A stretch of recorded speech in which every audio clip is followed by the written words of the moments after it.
Wow. How many times has your church purchased some technology only to not use it, or it's too complicated, or it becomes political and divisive? How much money would you have in the bank if you didn't get caught up in all those purchases that did not work for the church? Hello, my name is Hugh Plappert, and I am from PhoneLiveStreaming.com. And today we're talking about church tech purchasing guidelines, or how to budget for technology so that you buy the right technology and get the most out of it. A number of years ago, I knew of a church that spent $250,000 on video equipment to video the church services and to be on the local television channel. And within a year, they had discontinued their video ministry and got rid of all their equipment and lost their money. $250,000. Okay? Then about 5 years later, internet was the latest and hottest thing. And they poured money into internet websites and servers and technology, only for it to be outdated and not be used. So I'm going to give you five, here's the camera, five guidelines that your team and you can work through. And you can document these guidelines and tell them these are the guidelines we're going to follow. And it just helps break down communication, but helps enhance communication, break down the complexities of communicating is what I'm trying to say with these 5 tips. So tip number 1, do you have a pain or a problem? What is that pain? What is that problem? Where are you hurting? How do you measure it? How do you know if it exists or doesn't exist? What's the pain? What's the problem? And how can we get our hands around finding that pain and problem? Okay. Number 2 is the problem a process problem or a political problem? If it's a political problem, take heed. Technology is not the answer. Deal with the issue. Deal with the division. Deal with the background behind the situation. Okay? So number 1, if it's not a pain or problem, it's out. Number 2, if it's political, it's out.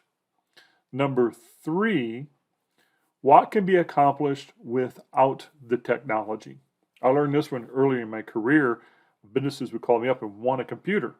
Oh, we want to have a computer. We want to have a spreadsheet. We want to have a website. Why? First of all, please explain to me how you would do this manually, or what are you doing currently manually about this situation. Show me the manual process. In the early days of computers, if your computer crashed, okay, you were out of business for a while. So you would have to fall back on the manual process. So what is that process? How do you do it today? Show me the steps today, okay? So with this pain or problem, if you can't involve technology and you just have to involve people, paper, and pen, how would you do it? Okay, explain that to me, because that's our starting point now to evaluate what we're going to do with technology. Number 4 is related to number 3, and that is, can we use our current applications? So if you have Excel spreadsheet or a Microsoft Access database or Word, or there's a free app on the internet, can you use those? Now, the step back to the number 3, what can you do without technology is not the answer, because it may require a bunch of time. It may require hours and hours and hours, right? But that's okay. Still write it down and explain it. So now when we talk about can you use current applications, again, it may not be the final answer, but how much can we do? And if we do it with current applications, how much time would it take? How much money would it cost, right? Because now when we talk about point number 5, what price point justifies the additional benefits? So if you did it by Microsoft Word or an Excel spreadsheet or some free app on the internet, and now you can purchase this app for $500 or or $15 a month or $30 a month, whatever it is. What is the difference between doing it on a spreadsheet and paying $30 a month for this thing you want us to purchase?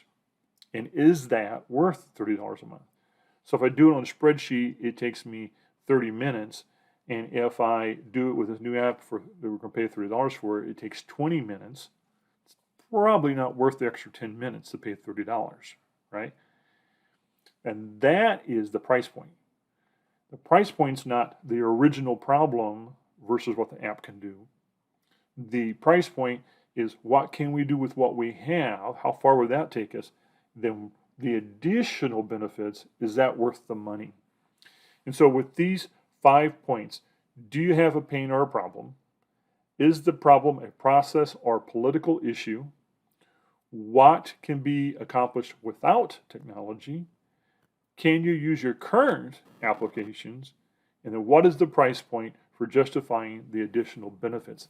That conversation will make a lot difference in what technology you purchase and if it will be successful and help you do a better job ministering to your saints and into the members of your community. We have a bonus for you below, a link to a church sound system budget calculator. And so if you're looking to build a sound system for your church and your media, this thing's really cool. It'll help you understand the comprehensive costs and what it will take to build a new sound system for your church. It's a pretty powerful tool and gives you a good place to start to know what that cost is. Thought it was a fun tool for those interested in media and church ministry. Hope you have a good day, and thanks for watching.